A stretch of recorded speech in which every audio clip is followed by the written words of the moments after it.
2023 Acura Integra First Drive, unexpectedly like the original Sport Compact. The new Integra isn't overtly nostalgic, but its values haven't changed since '86. Say you're looking for a right-size new car that's not boring, with 4 doors for everyday practicality, and make it premium because, hey, you deserve it? With the average price of a new vehicle having recently risen to nearly 50 grand, something around the pre-supply chain crunch average price tag of about $35,000 would be aces. Provided you haven't already locked on a fully loaded mainstream family sedan or an SUV, the 2023 Acura Integra is definitely worth a look.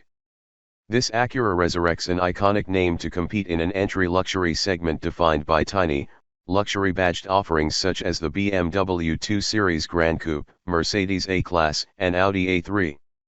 Mostly, those are cynical plays for prestige chasers, merely decent cars that don't offer their brand's best. The Integra may seem just as craven. It's based on the Honda Civic, yet it has real cachet, with Integra having lived rent-free in enthusiasts' brains since 1986, when it helped launch the Acura brand alongside the legend.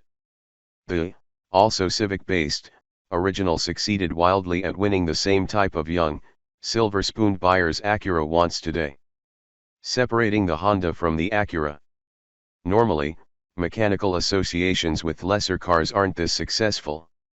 And Acura isn't hiding that the Integra is, from the strut towers down, essentially a Civic, mostly because the Honda is so excellent. Acura's designers and engineers, however, changed enough to produce unique, edgy styling draped on completely new sheet metal. They even tooled up a new body in white for the Civic platform that's slightly stiffer, 2 to 5%, than the already rigid Honda. Both cars share a 107.7-inch wheelbase, meaning the Integra is not a super small car, and its tapered body is 1.8 inches longer and 1.1 inches wider than the Civics and similarly larger than the BMW 2 Series and Mercedes-Benz A-Class. Beneath its Acura clothing, the front-wheel drive Integra combines various Honda components in ways you can't replicate on any Civic. The 200 HP 1.5-liter turbocharged i4 engine, manual transmission, and larger brakes are donated by the Civic Si sedan, which isn't available with the hatchback. Nor does the Si offer an automatic transmission, though one is available on lower output versions of this engine on other Civics. That continuously variable automatic transmission, or CVT, is standard on the Integra and Integra a-spec, and it's a no-cost option on the a-spec with the tech package. No Civic offers the Integra's amplitude reactive dampers, whose valving produces different responses to quicker or slower suspension movements, nor can you get the Integra's optional electronically adaptive dampers on the Si. How does it drive? If you guessed the answer to the above question is like a Civic, here's a cookie. Specifically, the Integra drives like the delightful Civic Si with a more compliant ride and the wick turned down on its artificially augmented engine sound. With less fake noise coming through the audio system, the engine sounds better and more natural than it does in the Honda. The exhaust is rooted similarly in both cars, right down to the odd loop piping under the rear bumper, meaning you can almost always hear the engine thrumming away, though it never drones. Remarkably, given the Acura's extra content, nicer cabin materials, and hatch, it weighs only 120 or so pounds more than a Civic Si or hatchback, making it impressively light for its size, at between 3,000 and 3,100 pounds. We'd stomach some extra mass for sound attenuation. Like the Hondas, the Integra is loud, especially on grooved concrete or the aggregate-style asphalt used in Texas, where we drove the car. Luckily, tech package models include an incredible 16-speaker LS audio system that can not only drown out the road noise but possibly also the very thoughts in your head. Beyond their hum, the tires squeal in protest from almost the moment you start pushing the car, and every Integra gets these all-season tires. The Civic C's optional summer tires would be great here, mostly because that model proves this chassis can handle way more rubber. Despite its dulled grip, the Acura accelerates, steers, and brakes just like the Civic Si, one of the best handling front drive cars you can buy today.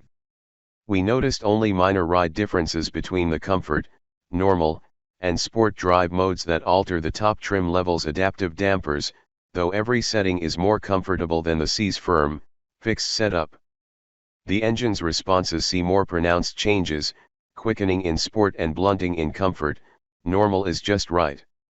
The steering is accurate and more feelsome than average and, in a-spec models, enjoys a slightly quicker ratio than in the Civic Si and regular Integras. And then there is that 6-speed manual transmission. It is the only way to get the C's limited slip differential in the Acura, and the shifter is a joy to use, with short throws and a precise, positive feel. Honda's driver selectable rev matching feature that eliminates the need to heel and toe shift is included. Want to shut it off? As in the Civic Si, that requires an annoyingly deep dive into the central touchscreen, and only when the vehicle is in park. Ditto if you want to customize individual drive mode steering, suspension, and powertrain settings. Acura mostly limited our drive time around Austin, Texas, to the fully loaded, stick-shift Integra a-spec with the technology package.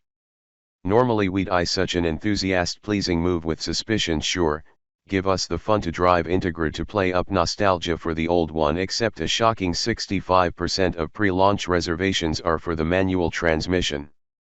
We briefly experienced the Integra with the CVT, and as in the Civic, this transmission is a smooth and willing partner to the turbo engine, if a little boring. At least it doesn't produce any laggy sensations like in many transmissions of this type, and it offers 7 driver selectable ratios accessed via paddle shifters, plus an S setting that holds those ratios longer for a peppier feel. A sporty everyday machine. With only 200 HP and 192 lb-ft of torque, plus slightly more mass to contend with than the Civic Si, the identically geared Integra is likely a hair slower to 60 miles per hour than the C's 7.1 seconds. It also might not prove as quick as some of its more powerful competitors. The 2 Series gets 228 HP, while the A3 has 201, both from larger 2.0-liter engines. In the real world, though, the Acura scampers eagerly when the accelerator is pressed, just like in an Si. It is likewise extremely satisfying to just drive around, engaging in ways none of its direct, or indirect, competitors is.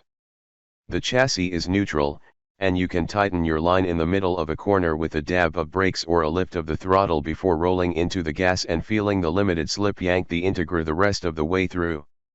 You're rewarded throughout with good feedback and the sensation that you could ring everything from the Acura without getting arrested. It's easy work, too, thanks to the thin roof pillars and low belt line opening up clear sight lines ahead and to the sides, though the flatter hatchback glass pinches the rear view. Acura has outfitted the cabin with finer materials that mostly distract from the various pieces and displays borrowed from the Civic, though the dashboard and on-screen fonts are different. The 10.2-inch digital gauge cluster is easily controlled via a pair of scroll wheels on the steering wheel spokes, and the available 9.0-inch touchscreen responds quickly to inputs and presents a clear menu structure and large on-screen buttons. The Civic's climate controls appear here, too, but they're the same luxurious-feeling knurled knobs that precisely click like they're from a more expensive car. Don't put too much stock in the Integra having a hatch. This is no actual hatchback in the traditional sense of the body style. There is more cargo room than you'd get with a trunk, a generous 24.3 cubic feet before you fold the rear seats flat, but look at the roofline, it nearly matches that of the Civic sedan. The rear glass is so sloped, Acura doesn't even install a rear wiper. The look matches the original 5-door Integra's similar fastback with a notch shape, and it also leaves rear headroom feeling like the only tight interior dimension. A 5'10" rider's head will just graze the ceiling back there. Leg and shoulder room in the back are good. What cost, Integra Tie? At $36,895 fully loaded, the Integra costs Honda Accord money while offering a sportier, more practical, better equipped alternative to automotive handbags like the A-Class and 2 Series. The $33,895 a-spec package is a solid choice for anyone who doesn't want the manual, as it unlocks all 6 of the Integra's paint colors, as well as more visually arresting 18-inch wheels and interior colorways, including a nifty brick red option and a white choice in addition to all black. Even the lowliest Integra is worth a look, offering most of the same stuff as a loaded Civic hatchback for just $750 more. And now to the elephants in the room, that the Integra lacks pop-up headlights or a coupe option or an 8,000 RPM redline, as die-hard Integra enthusiasts no doubt believe it needs. For a beloved car that was shelved in 2001 and went on to cult status, you'd expect some of those items to come off the shelf alongside the name, too. There is a little nostalgia baked in, namely the 90s throwback Integra lettering molded into the bumpers and that manual transmission, but that may not be enough for longtime Integra followers. But it'll be perfect for their kids, who, like their parents back when the original Top Gun movie was in theaters, are entering the car market and looking for a well-balanced, premium-feeling, attainable new car. In that way, the Integra has retained exactly what it needed to from the original.